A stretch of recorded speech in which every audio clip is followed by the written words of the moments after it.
امروز یه تصمیمی گرفتم. چی؟ من دیگه نمیتونم تو اون خونه زندگی کنم. اما هنوز کار یه طلاق انجام نشده. اون وقت من چطور تو رو ببرم خونه؟ حرفمو خیلی با دقت گوش کن. اگه کار عجولانه‌ای کنی، این بار میام تا دم در خونت. خونه من؟ خونه خودته که. ساکت شو.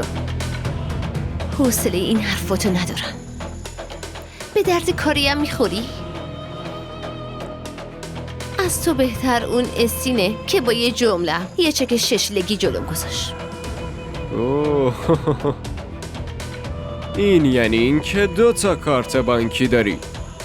یکی شهزاد و یکی اسین. خوش به حالمون.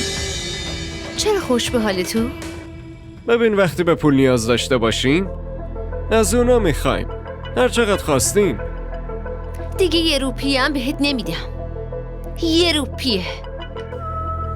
حنا من با وکیل حرف زدم و اون به هم گفت هر وقت بخوام میتونم اکسا رو طلاق بدم.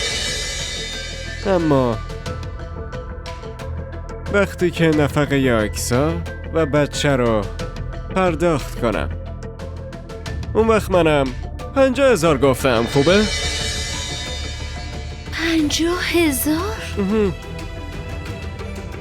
کار پیدا کردی؟ من چه نیازی دارم؟ تو هستی.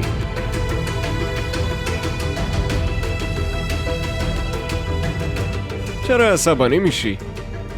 45ش میکنیم. 45 خوبه؟ بالاخره که بچه تو هم میشه.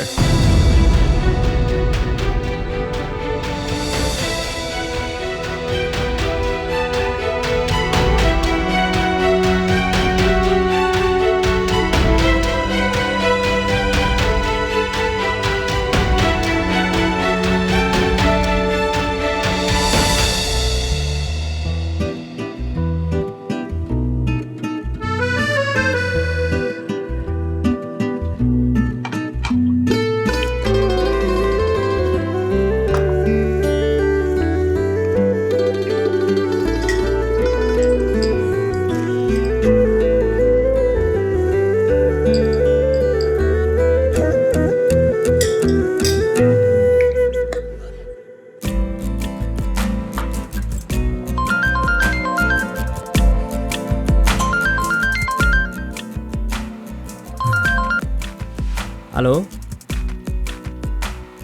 علیکم سلام.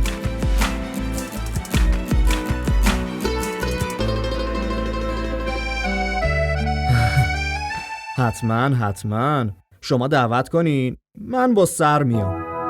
منم خوشحال میشم. این که با سر بیام؟ نه از اومدنتون خوشحال میشم. که اینطور دیگه چطوری؟